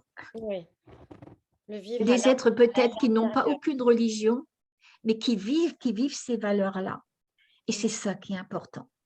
C'est que tout ce qui nous a enseigné, que ça devienne notre chair, notre vie. C'est ça. Et là, j'ai pleuré parce que je me suis rendu compte que si on était capable individuellement et collectivement de changer de niveau de plan en nous, ben fini tout ce qu'on m'a montré, les guerres, ceci, ça serait fini. C'est nous qui entretenons ça. C'est parce qu'on vit trop dans l'ego, dans la jalousie, etc. Et si on fait ce travail qui est vraiment un plan quantique, hein, il faut sauter de plan. Hein. J'ai pris conscience que notre Terre, en ce moment, elle était à la croisée des chemins. Oui. Et qu'on s'en sortirait seulement si, individuellement et collectivement, on est capable de passer sur un plan supérieur. J'ai lu, c'était hier, une phrase qui m'a... Oh là là, j'ai envie de la dire. Quand l'amour... comment c'est ça? Quand l'amour des autres aura... Oh, je ne sais plus. Ça me reviendra. Alors, je vais te poser une petite question que Chantal nous pose. Et puis, c'est bien parce que tu en as parlé juste avant, d'ailleurs. Oui, Elle te demande, à un moment, tu parles d'un Dieu, tu sais, quand tu es en haut. Et elle oui. dit, à un moment, elle parle d'un Dieu. Est-ce que pour toi, c'est un Dieu comme tu l'entends pour nous dans la religion actuelle, ou c'est un tout autre Dieu? Non, c'est pas un Dieu Papa Noël sur son grand nuage blanc, etc., qui fait la pluie et le beau temps. Pour moi, non, c'est pas ça. Pour moi, Dieu, c'est... Comment dire ça? C'est l'intelligence, on me disait que c'était la force, le mouvement et la vie.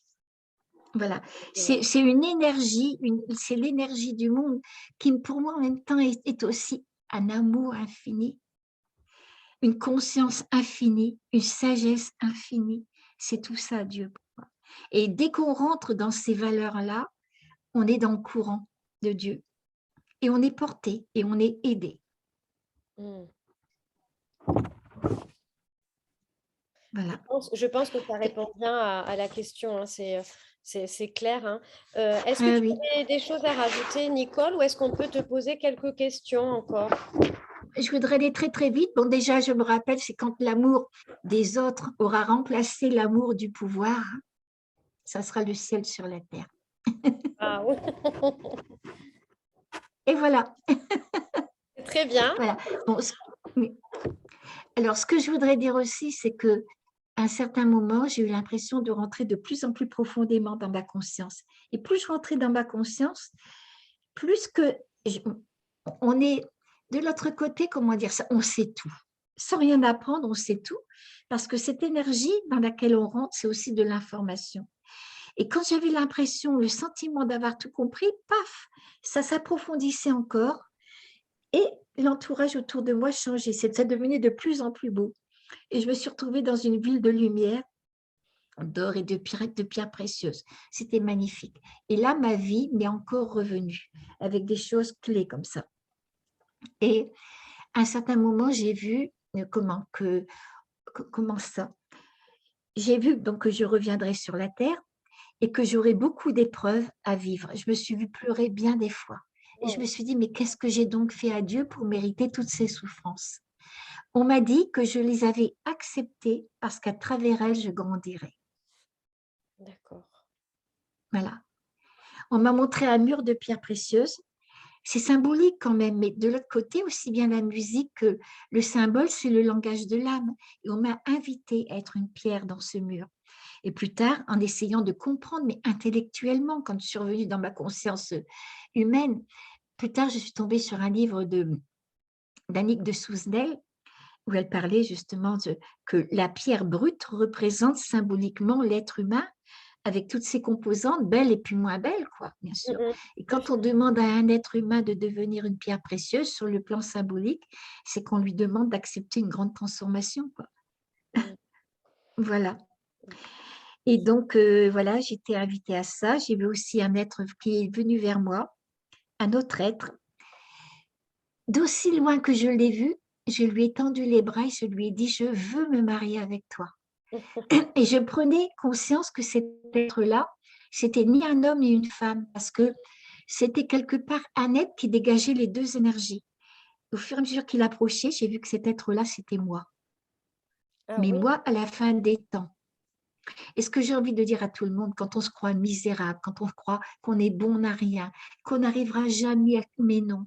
Si on savait que sur le plan de l'absolu, qui on est magnifique, chacun d'entre nous, on est grandiose. Et je trouve qu'on devrait dire ça à tous les enfants de la terre, Mm. à la place de leur dire que le péché mortel, le péché ceci, cela.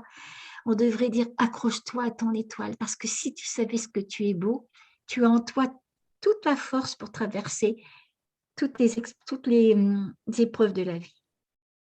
Mm. Il ne faut pas oublier ça. Quand j'ai vu cet être-là, bon, mon Dieu, je n'avais qu'une envie, c'était de rentrer dans ce que je suis, quoi. Et quelque part, je suis déjà ça sur un autre plan. Et c'est une sacrée leçon d'humilité parce qu'on s'aperçoit de tout ce qu'il reste à accomplir sur la terre, quelque part, Bien sûr. pour être déjà ça, quoi. Et là, j'étais capable d'accepter, par exemple, d'être dans un fauteuil roulant toute ma vie, d'accepter des choses difficiles que sur la terre. Ah non, je ne veux pas. Je ne veux pas parce que c'est trop difficile à vivre. Mais de l'autre côté, j'avais ce que j'appelle, moi, le regard de l'aigle. Je veux dire par là que je voyais que toutes les expériences de vie, certaines, ben, c'est des belles expériences, on veut les reproduire, bien sûr. Puis d'autres qui nous ont fait du mal, on les appelle des épreuves, on n'en veut surtout plus. Tout ça, finalement, à un certain niveau, ce ne sont que des expériences qui nous amènent peut-être à nous ouvrir, à apprendre la tolérance, à apprendre la patience, à apprendre un tas de choses et que ça nous conduit vers notre âme. Et j'étais capable d'accepter là toutes ces épreuves-là parce que je savais qu'à travers ça, je grandissais. Mm. Très, très beau. On écouterait indéfiniment ce que tu as à nous faire partager. C'est super. C'est Et super. puis là, donc, je me rappelle aussi que je ne me rappelle pas si mon frère nous a conduits, était là dans cette ville de lumière de pierre précieuse. Je ne me rappelle pas s'il était là, mais j'ai vu mon frère, nous sommes fait nos adieux. Il m'a dit, tu diras à papa et à maman d'être très indulgents à la fin de la vie de notre grand-mère maternelle. J'avais une bonne grand-mère, mon Dieu, d'où elle est tout le temps. Je la remercie comme j'ai eu de bons parents. Et parce qu'on me montrait qu'il y aurait, c'est pas une dispute, mais comme une incompréhension à la fin de la vie de ma grand-mère, entre elle et mes parents. Et même à mon réveil, je me suis dit, c'est pas possible, ça n'arrivera jamais parce que elle aimait mon père qui était son gendre, elle disait tout le temps comme mon fils, quoi, parce que voilà. Mm. Et puis, même ça, c'était vrai, parce qu'à la fin de sa vie, ma belle-mère, ma grand-mère a fait ce qu'on disait à ce moment-là un ramollissement cérébral, qu'on pourrait dire maintenant un Alzheimer. Ah oui, d'accord. Elle a fait un Alzheimer. Et puis, bon, mes parents allaient les chercher tous les week-ends, allaient la chercher tous les week-ends. Après, elle n'a plus voulu venir. Bon, elle disait qu'elle était fatiguée à 85 ans, c'est normal. Mais c'était le début de certaines choses, un dysfonctionnement. Puis un jour, donc, on était tous ensemble chez elle. Il y avait le médecin de famille qui était là, qui nous a pris à part en disant, vous savez, votre maman, elle a donc un ramollissement cérébral. Vous voyez tout ce que vous avez vu, ça ira de mal en pis, c'est pas de sa faute. Et c'était vrai. Ça aussi, c'était vrai. Mmh. Oui, donc tu as Quand je me suis réveillée, pu voir très, très loin, en fait. ah, ça va très loin? Oui, Mmh. oui, oui. Quand je me suis réveillée, je me rappelle qu'on a dû me réveiller par une paire de claques. Plus tard, le chirurgien m'a dit pourquoi. Il ne fallait pas que je reste endormie par rapport à la pathologie que j'avais, j'en sais rien. Et donc, je me rappelle avoir réintégré mon corps en passant là, par la fontanelle. Je suis revenue en moi. C'est le drame, quelque part, de ma vie, parce que j'avais l'impression de rentrer mon corps comme si c'était un cercueil. C'est le monde à l'envers. Parce que de l'autre côté, j'étais moi et tout à la fois, dans une plénitude immense. J'aurais voulu ramener un instant d'éternité pour toute ma vie, quoi, pour toute ma vie terrestre. Hein. J'aurais voulu ramener cette plénitude, ce sentiment d'être tout, et puis de tout savoir, quoi. Et puis, est-ce que, je ne sais pas pourquoi, toute l'expérience partait, la souffrance se réveillait aussi. Hein. J'avais donc 24 attaches du nombril au pubis. Est-ce Mmh. que c'est ça? J'en sais rien. Est-ce qu'il le fallait? Je n'ai ramené que des bribes de cette immense expérience. C'est très frustrant, je vous assure que c'est très frustrant. Mais malgré tout, je dis merci à la providence divine qui m'a permis de vivre ça parce que c'est pas mon rôle de convaincre qui que ce soit. Je ne le chercherai jamais. Mais moi, je sais que la mort n'existe pas. Et Mmh. quand la mort n'existe pas, ben, la vie, elle a une importance considérable. Mmh mh. Le sens de la vie, ce qu'on va faire de sa vie, c'est une importance considérable. Ouais. Et puis je vois, mon Dieu, que cette expérience-là, combien elle peut interpeller les gens. Par exemple, on n'est pas qu'un corps physique, on a d'autres dimensions. Et simplement au sujet de la médecine, on peut comprendre tout ce qui est donc les médecines parallèles, quoi. Mmh. Les médecines énergétiques, l'acupuncture, l'homéopathie, etc., etc. Tout ça, et même les sorties de corps, tout ce qui est du domaine de la conscience. Et je suis bien contente maintenant parce que on s'interroge, il y a quand même des médecins superbes comme Pimpa Nobel, comme le docteur Jean-Jacques Charbonnier, et j'en passe, hein, voilà, moi, je les remercie, tous ces êtres-là, même des physiciens. Je pense par exemple à Philippe Guillemot, je pense à d'autres physiciens aussi, Mmh. voilà, Merci pour le qui partage. font vraiment avancer les choses.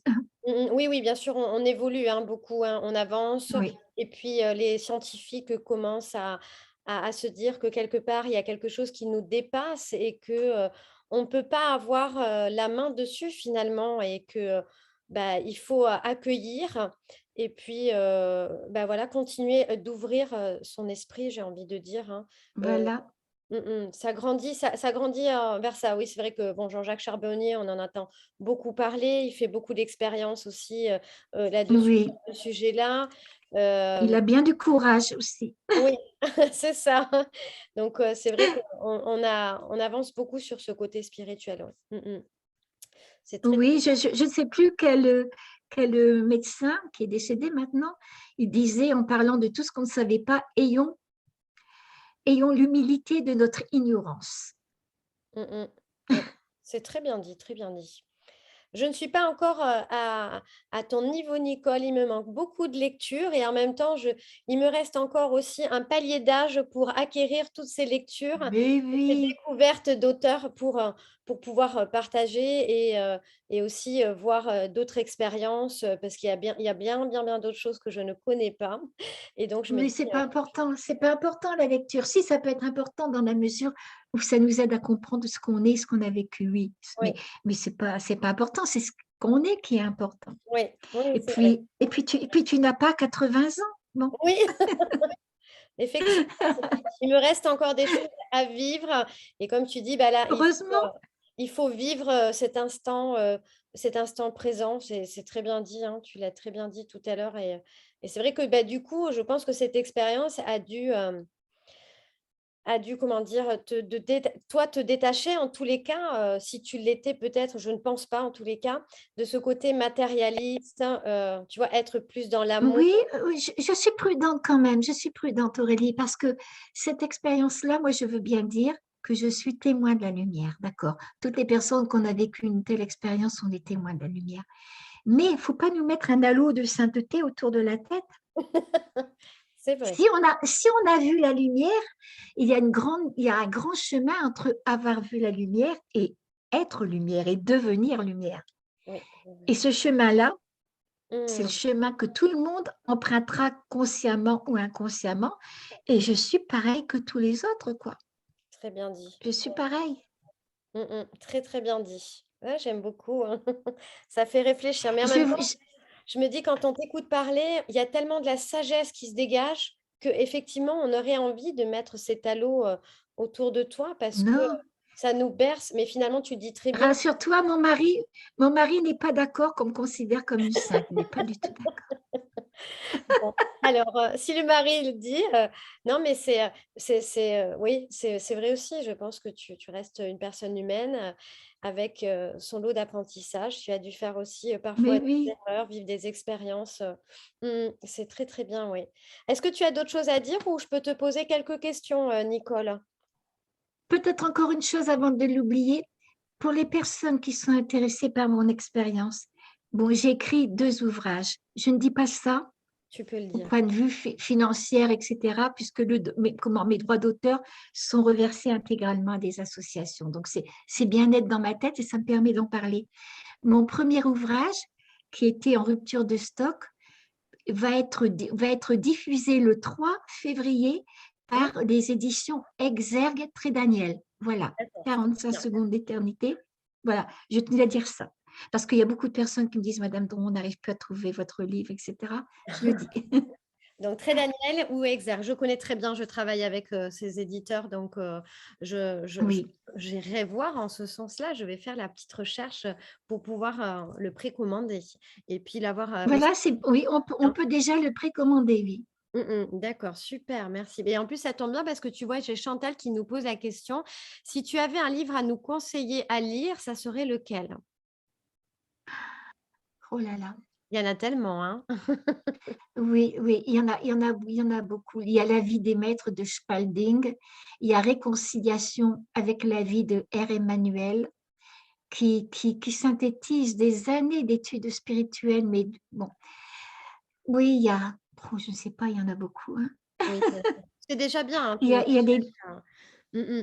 oui, mais ça, ces livres-là, comment, je le signale dans mon deuxième livre, qui s'intitule Dis mamie comment on vit quand on est mouru. On peut croire que c'est un livre pour enfants, mais pas du tout. C'est un livre que j'ai écrit suite à mon premier livre, quand on me posait des questions très pertinentes et tout. Donc voilà, voilà, mon mari me dit même que c'est plus difficile à lire. Et là, j'ai voulu donc, parce qu'il y a des questions qu'on me posait qu'il m'aurait fallu un livre complet pour répondre. Et j'ai voulu donc donner toutes les informations qui pouvaient être nécessaires aux personnes qui voulaient approfondir. Voilà. D'accord, super. Eh bien, on prend l'information, Nicole, c'est très, très gentil. Oui. On va essayer de terminer avec quelques questions et puis après, comme ça, hop, on va pouvoir Oui. fermer. Alors, quelles sont les questions que j'ai notées? Alors, avec Tatiana, vous en avez noté, aviez-vous connaissance de vos guides avant votre EMI? Non. Pas du tout. Non, bien sûr qu'on nous dit qu'on a un ange gardien, etc. Oui, quand j'écoutais ce qu'on me disait, oui, d'accord, je dois avoir quelque. Mais non, je les avais. Non. C'est pendant mon OMI que j'ai vu quatre personnes qui étaient là près de moi et qui connaissaient tout de moi, quoi. Qui connaissaient tout de moi. D'accord. Alors après, là, on avait noté quelques questions, mais tu as pas mal répondu à nos demandes, en fait, lors de tes explications. Donc, je vais essayer d'aller voir s'il y a autre chose. Lors de votre retour dans votre enveloppe corporelle, aviez-vous le choix d'y revenir ou non? En fait, c'est est-ce que au moment de revenir, tu sais, tu dis que tu reviens par cette fontanelle, c'est ça? Non, on me l'a demandé avant. Est-ce que je Oui, voulais revenir ou pas? Et c'est là, quand je t'ai répondu, là, c'est oui, là que je n'avais qu'une envie, c'était de rester, mais pour mes enfants et mon mari, j'ai voulu revenir. exactement. C'est ce qu'on a dit, hein, on l'a abordé tout à l'heure, ce que je te demandais. Et c'est là qu'on m'a dit qu'à mon réveil, j'oublierais beaucoup de choses parce qu'il le fallait. Et moi, avec ma liste, je me disais, ah, ils veulent que j'oublie beaucoup de choses. Je vais faire en sorte de me rappeler. Et pourtant, c'est comme un grand brouillard après qui est venu effacer. Mmh. Voilà. C'est vrai, effectivement, on a abordé. Alors, une question assez forte. À quoi correspond donc la mort pour toi, Nicole? Ah ben la mort, c'est comme quand on ouvre une porte et qu'on va dans la pièce d'à côté, quoi. D'ailleurs, il y a quelque chose qui le dit comme ça. Oui, pour moi, pour moi, c'est même une libération, la mort. Libération de toutes les souffrances qu'on peut avoir avant, libération de toutes les petitesses, les mesquineries qu'on porte en nous. Ah, C'est une libération totale. Attention, la vie, elle est sacrée. Je dis ça, la vie est sacrée. Hein. Attention, mon mari me dit tout le temps, oui. surtout dis bien ça, parce qu'il y a des gens qui pourraient dire, si c'est si beau de l'autre côté, on va en finir tout de suite, quoi. Non, la vie, elle est sacrée et je l'ai compris dans l'expérience. On est venu pour grandir dans la conscience, dans l'amour et pour vraiment l'appliquer sur la terre, pour réaliser des choses d'amour sur la terre. Vous savez, moi, quand je me suis réveillée, je me suis dit, c'est plus fantastique que tout ce qu'on peut s'imaginer, de tout ce qu'on m'a montré. Et puis, mon Dieu, je vous en supplie, pas ça. Parce qu'on me montrait qu'un de mes frères, qui avait 19 ans à l'époque, on me montrait qu'il risquait de mettre fin à ses jours. C'était horrible de porter ça toute sa vie. Waouh. Horrible de porter ça. Oui, oui. Et il a fait ça, il avait 47 ans, malgré qu'on était là, qu'on l'a tenu, etc. Il l'a fait. Et donc, alors, souvent, il y a des personnes qui me disent, oui, mais ceux-là, ils vont en enfer, etc., etc. Moi, ce que je peux dire simplement, c'est d'après mon expérience. Quand je suis allée de l'autre côté, j'étais dans l'amour de Dieu. Et je crois que chaque être humain est accueilli dans l'amour. Mhm. C'est même pas un jugement, c'est comme ça. Mais après, certainement que de l'autre, puis après, comment, décision d'en finir avec la vie, elle est particulière pour chacun d'entre nous. Et je ne pense qu'on ne doit pas juger parce que on n'est pas assez grand pour juger. Il n'y a que Dieu qui peut juger Tout à ce fait. qui a conduit un être humain à en arriver là. Cette personne qui met fin à ses jours, eh bien oui, je crois qu'après, bon, elle doit se rendre compte que toutes les difficultés, elle aurait peut-être pu les traverser, etc., etc. Et puis, je suis persuadée qu'on ne va pas en enfer, comme on dit, etc. Bien sûr. Qu'après avoir bien pris conscience de tout ça, on se trouve dans une dimension qui Mhm. correspond à ce qu'on est et qu'on évolue comme tout être humain, quoi. Mais malgré tout, j'ai le sentiment qu'on a perdu, comme par exemple quand on est obligé à l'école de redoubler la classe, quoi. D'accord. Oui, oui, je comprends ce que tu veux dire. Voilà, C'est comme s'il voilà. y avait certaines choses à réapprendre, à réintégrer peut-être. Voilà, à réintégrer. Quand on revient, c'est avec cette conscience-là et avec certainement des forces qui nous permettent justement d'aller au-delà de l'épreuve qu'on avait eue auparavant. Mmh. C'est très bien dit, ouais, j'aime beaucoup. Mon mari me disait alors par rapport à cette question, c'était quoi? Elle avait peur, Pas peur de la mort. en fait, il me demande: «Tu n'as plus peur de la mort, en fait?» Ouais, Est-ce c'est que ça. enfin, du coup, tu n'as pas peur du tout de la mort? Parce que bon, je t'ai pas posé la question avant, c'est vrai, j'aurais pu te demander: «Est-ce qu'avant ton EMI, tu avais peur de la mort?» Après cette expérience, tu nous parles de la Oui, mort, enfin voilà, c'est une oui, avant j'avais peur de la mort, mais avant, bon, j'étais jeune, la mort pour moi c'était loin, quoi. oui, Franchement, bien sûr. quand on est jeune, voilà, c'était loin. Donc je n'avais pas une réflexion, disons, extrêmement profonde, sauf quand mon petit frère est parti. Et là, qu'est-ce qui devient? Est-ce qu'il y a quelque chose après? Mmh. Maintenant, je n'ai pas peur de la mort dans le sens comme beaucoup de gens pensent que ça y est, on meurt, tout est fini, il n'y a plus rien, etc.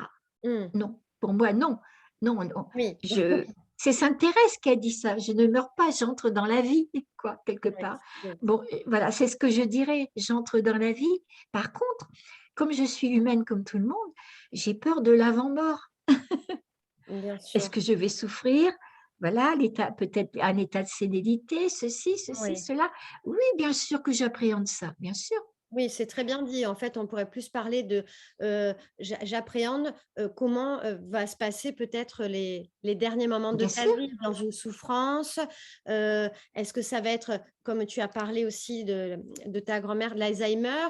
Est-ce que je vais plus reconnaître les oui, personnes autour de moi? Donc on peut parler peut-être de qu'est-ce qui va se passer juste avant cette mort et comment tu vas la exactement. vivre difficilement. Mais au final, tu le dis très bien, la mort est une délivrance parce que si tu dois vivre Mais cette oui, souffrance, au moment de partir, tu fais tomber, tu l'as dit, hein, j'adore, ces écailles, c'est tout tombe et oui, tu es, tout autre. voilà. Mmh. Et je suis prête à partir maintenant parce que déjà, mon âge fait qu'on on a vécu, mon mari et moi. C'est pas comme si je partais à 20 ans, etc. J'ai le sentiment d'avoir vécu une vie, quoi. Donc, Mmh.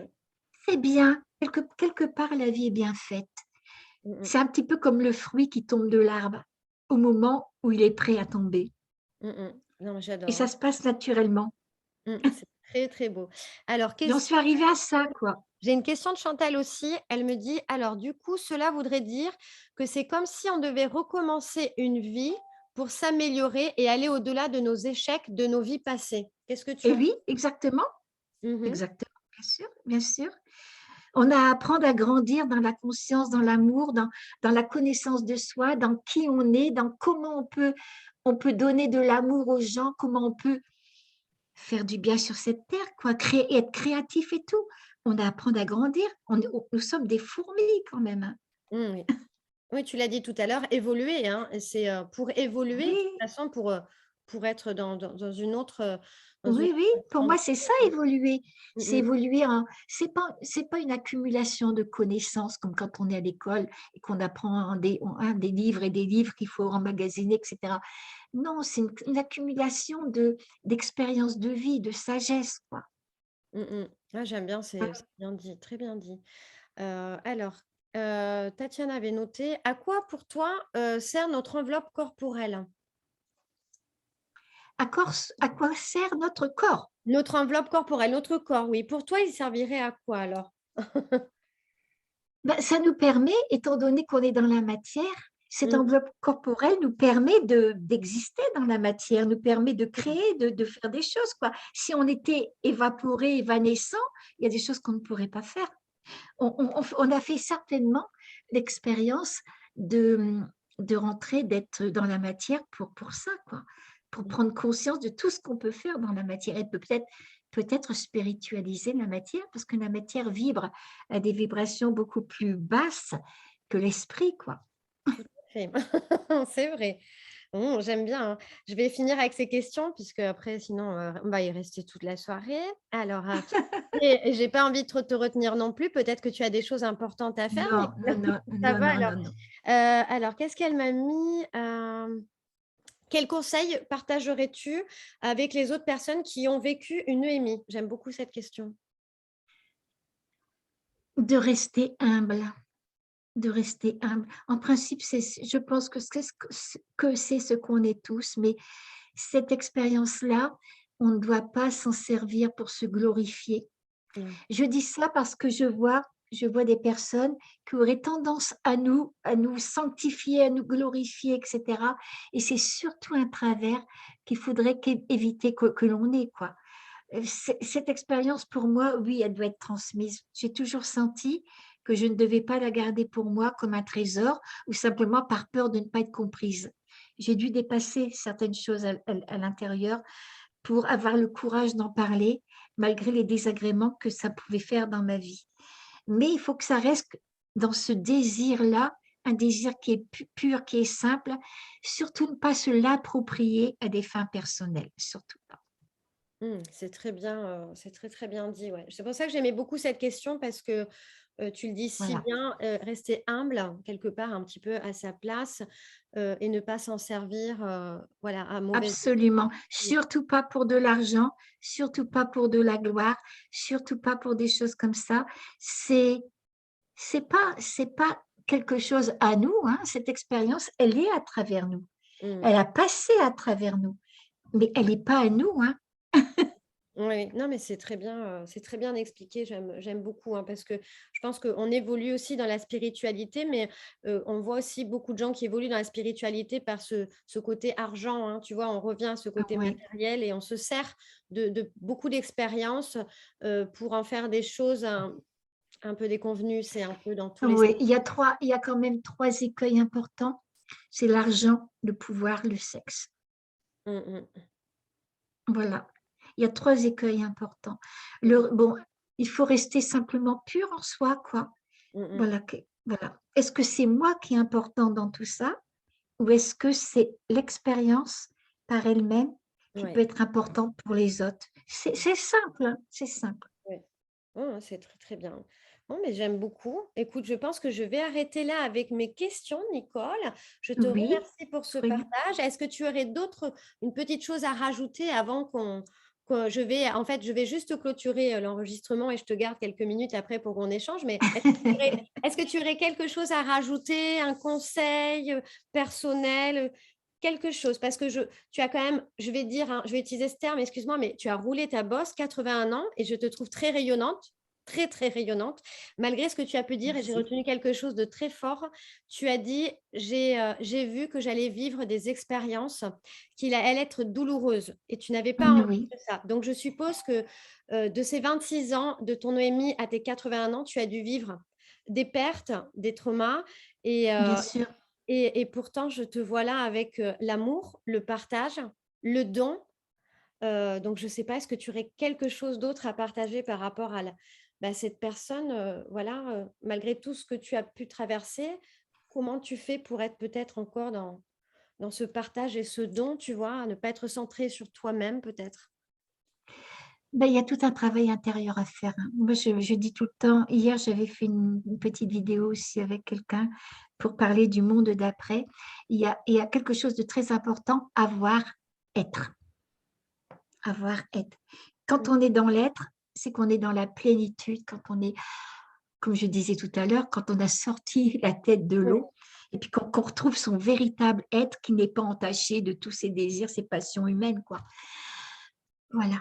Et on n'est plus dans l'avoir, on n'est plus dans le matériel, et voilà.